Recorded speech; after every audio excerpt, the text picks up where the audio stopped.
بسم الله والصلاة والسلام على رسول الله. ازيكم يا حبايبي؟ عاملين ايه؟ يا رب تكونوا بخير دايما. النهارده بقى كده فيديو جديد، يا رب يعجبكم.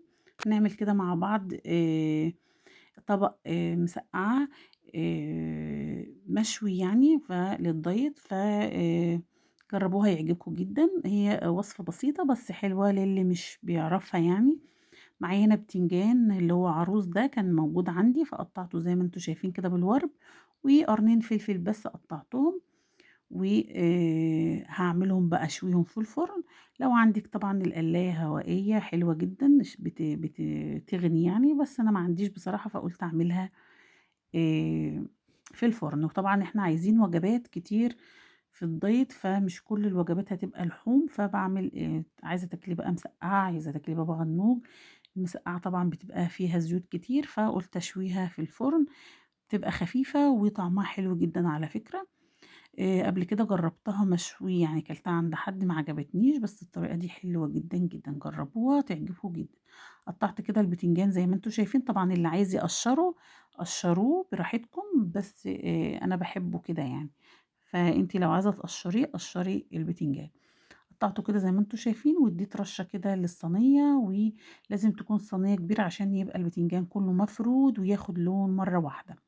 وطبعًا ده هينزل تحت الشواية، ولازم يكون الصينية قريبة جدًا من الشواية علشان يتحمّر بسرعة وما ينشفش منِّك. فرصيت كده كل البتنجان، وهاحط كمان القرنين الفلفل اللي قطّعتهم مش كتير، وهارُش عليهم شوية من الزيت، وبعد كده هادخّلهم على طول على فرن سخن تحت الشواية على طول. هياخدوا لون، وبعد كده هارجع أطلّع الصينية أقلب البتنجان وأدخّلها تاني الفرن. فمش هاحط زيت طبعًا لإن أنا راشة في الأرضية، فهاقلبها وهادّيها لون تاني وخلاص على كده. أهو، هنرُش زي ما قُلت لكم كده زيت، و البخاخ بتاع الزيت ده حلو جدًا وبيوفّر في الزيت، وكمان مش بيخلّيكِ تحطّي زيت كميات كتيرة وأنتِ بتعملي دايت. هنرُش كده رشّات بسيطة، وبعد كده هادخّله على طول على الفرن. طبعًا لازم تقطّعي البتنجان تخين شوية علشان زي ما قُلت لِك ما ينشفش ويبقى فيه لحمة وأنتِ بتاكليه. دي آخر درجة كده زي ما أنتم شايفين، مقرّباه خالص من الشواية علشان يطلع طري، وزي ما أنتم شايفين طالع طري وحلو جدًا وأخد لون. هابدأ كده أقلّبه، طبعًا الفلفل أحمر زي ما أنتم شايفين كده. هاقلّبها بقى على الوش التاني وهادخّلها تاني الفرن تاخد لون، وبعد كده نعمل لها بقى الصلصة بتاعتها، وكده تبقى الوجبة معانا حلوة جدًا، مع رغيف كده أسمر صغير، نشّفيه بقى كده كليه جنبها، وعود جرجير، بتبقى كده برضه وجبة حلوة جدًا، لإن إحنا مش كل يوم بقى هناكل سمك وفراخ وكده، فبيبقى كده في يوم كده تعملي فيه مسقعة، بابا غنوج، بيض مسلوق، جبنة قريش، الحاجات دي كلها. طبعًا شوربة عدس، الحاجات اللي هي بدون لحوم دي بتبقى حلوة جدًا. قلّبته كده زي ما أنتم شايفين ودخّلته الفرن تاني ياخد لون، وحطيت معلقتين هنا طبعًا زيت زي ما أنتم شايفين، وهانزل بمعلقة توم كده بسيطة صغيرة، هادّيها بقى تشويحة، وهانزل بالطماطم، وأنا الطماطم هنا باشراها على المبشرة، ما ضربتهاش في الخلاط، وكانت طالعة تحفة بصراحة، تحفة، تحفة، تحفة، لإن بقى لي فترة ما أكلتش مسقعة، فكانت وحشاني جدًا، فكان طعمها جميل. جربوها وهتعجبكم جدًا.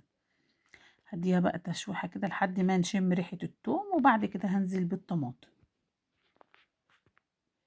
عايزة تقطّعيها مكعبات بتبقى حلوة جدًا، عايزة تضربيها في الخلاط برضه بتبقى حلوة جدًا، بس أنا بصراحة بشرتها بتبقى حلوة، بتبقى فيها كُتَل كده من الطماطم، فبتبقى طعمها حلو. هانزل بقى كده بالطماطم وهاسيبها تتسبِّك، وهاحط لها الملح والفلفل ورشّة من السكر.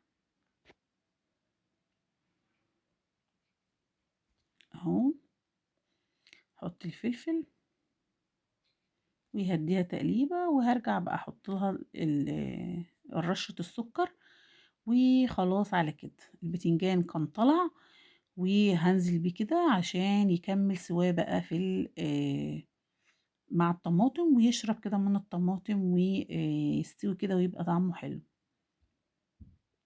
أهو نقلّب بقى ونغطّي عليها علشان تستوي بتبقى حلوة جدًا، أهو.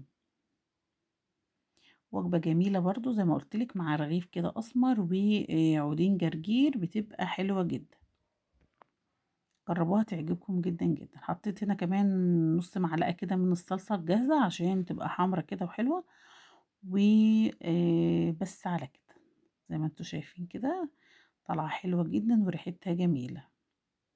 زي ما قُلت لِك مش عايزة اللون الأسود ده في البتنجان قشّريه، كل واحد يعني براحته والحاجة اللي بيحبها.